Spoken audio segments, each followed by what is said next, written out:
இன்றைக்கு ஆண்டவர் உங்களோட பேசுகிற காரியம் என்னவென்று சொன்னால், நெருக்கத்தில் இருந்த எங்களுக்கு கர்த்தர் விசாலமான வழியை கர்த்தர் உண்டு பண்ண போகிறார். எத்தனை பேர் விசுவாசிக்கிறீங்க? இன்றைக்கு மனுஷனுடைய வாழ்க்கையை பார்ப்போம் என்று சொன்னால், பலவிதமான நெருக்கங்கள், ஹல்லேலூயா, வேதனைகள், உபத்திரவங்கள், நெருக்கம் வர வர வாழ்க்கையில என்ன செய்வதென்றே சில நேரம் புரியாமல் இருக்கிறது. ஆமென்.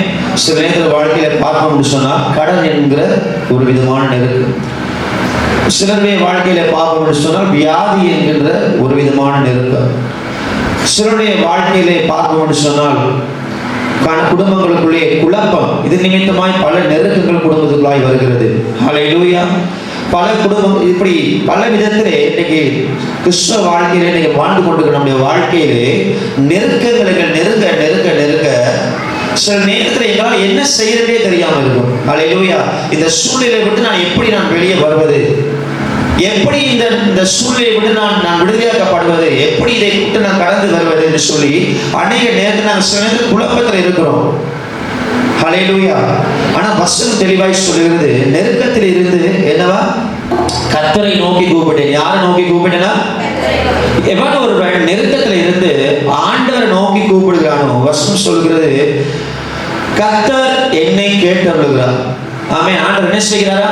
யார் நெருக்கமான சூழ்நிலை நீங்க ஆண்டவர் நோக்கி கூப்பிட ஆரம்பிக்கிறீங்களோ, ஆண்டவர் சொல்கிறார், நான் உன்னுடைய செபத்தை நான் கேட்கிறேன், உன்னுடைய உபத்திரவத்தை நான் பார்க்கிறேன், உன்னுடைய கண்ணீரை நான் காண்கிறேன், உன்னுடைய கண்ணீரை நான் துருத்திலே நான் கணக்கிலே வைத்திருக்கிறேன் சொல்லி வசனம் சொல்லுகிறது. ஆமென். இன்னைக்கு இப்படிப்பட்ட சூழ்நிலை நீங்க வாழ்ந்து கொண்டிருக்கிறீங்க. யார்ட்டையும் சொல்ல முடியாது. சிலர் சொல்றீங்க, ஆதலுக்காக சொல்றீங்க, சிலர் எதுவுமே சொல்ல முடியல. அப்படி விதமான ஒரு நெருக்கத்தை நம்ம வாழ்ந்து கொண்டிருக்கிறோம். கர்த்தர் சொல்லுகிறார், இன்னைக்கு நெருக்கத்துல இருந்து உங்களுக்கு கர்த்தர் விசாலமான வழியை கர்த்தர் உண்டு பண்ண போகும். இந்த இடத்துல 3 காரியத்தை ஆண்டவர் உங்களோடு கூட பேசுகிறார். முதலாவது காரியம், தீர்க்கதரிசிகளின் புத்திரர் எலிசாவை நோக்கி, இதோ நாங்கள் உம்முடன் குடியிருக்கிற இந்த இடம் எங்களுக்கு நெருக்கமாக இருக்கிறது. முதலாவது விஷயம் என்னதான்? நெருக்கமாக. அப்படி என்றால் என்ன அர்த்தம்? அந்த இடத்துல தீர்க்கதரிசிகள் புத்திரர் நிறைய பேர் பெருகி இருக்கிறாங்க. ஹல்லேலூயா. அப்ப அந்த இடத்தை அவங்க என்ன செய்யணுமா? விசாலப்படுத்தணும். ஹல்லேலூயா.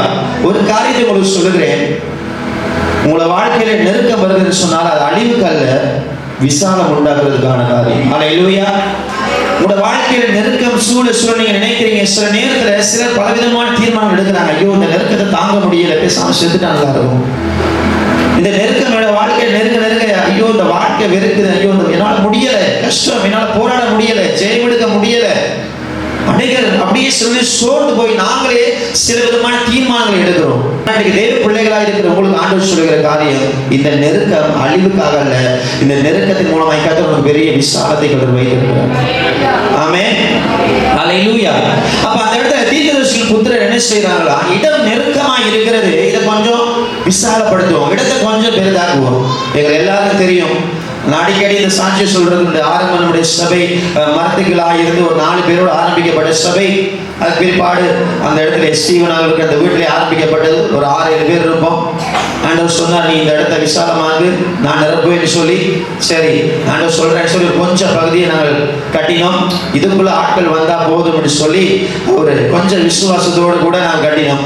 மறுபடியும் ஆண்டவர் பேசினார், இல்லை இந்த இடத்த நீ விசாலமாக நான் நிரப்புவேன். ஹல்லேலூயா.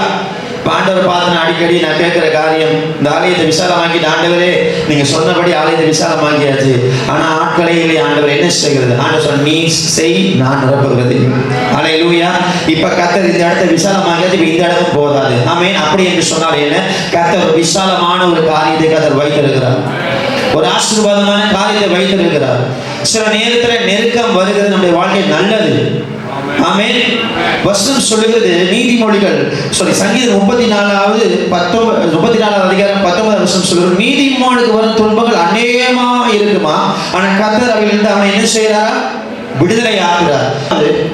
நெருக்கத்தின் மத்தியிலே கர்த்தர் என்ன செய்யறார்? எங்களுக்கு விசாலமான காரியத்தை செய்ய போகிறார். 2வது காரியம், எங்களோட வாழ்க்கையில நெருக்கத்தின் மத்தியிலே விசாலம் வர வேண்டும் சொன்னால் பரிசுத்த ஆவியானவர் எங்களோடு கூட வர வேண்டும். ஆண்டவருடைய கரம் எங்களோடு வர வேண்டும். ஹல்லேலூயா. இன்னைக்கு சில காரியங்களுக்கு ஜெபிக்கிறோம், ஆண்டவர் அது மட்டும் தேவை. ஜெபித்து எல்லாம் நடந்தோன்னு ஆண்டவரை மறந்துட்டு எங்களை மாம்ச பலத்தில் சில ஓட ஆரம்பிக்கிறோம். மாம்ச பலத்தில் ஓட ஆரம்பிக்கும் பொழுது, எங்களை சுய ஞானத்திலே ஓட ஆரம்பிக்கும் போது அந்த இடத்துல தோல்விகள் வர ஆரம்பிக்கிறது. எங்களால் எழுதிக்க முடியல.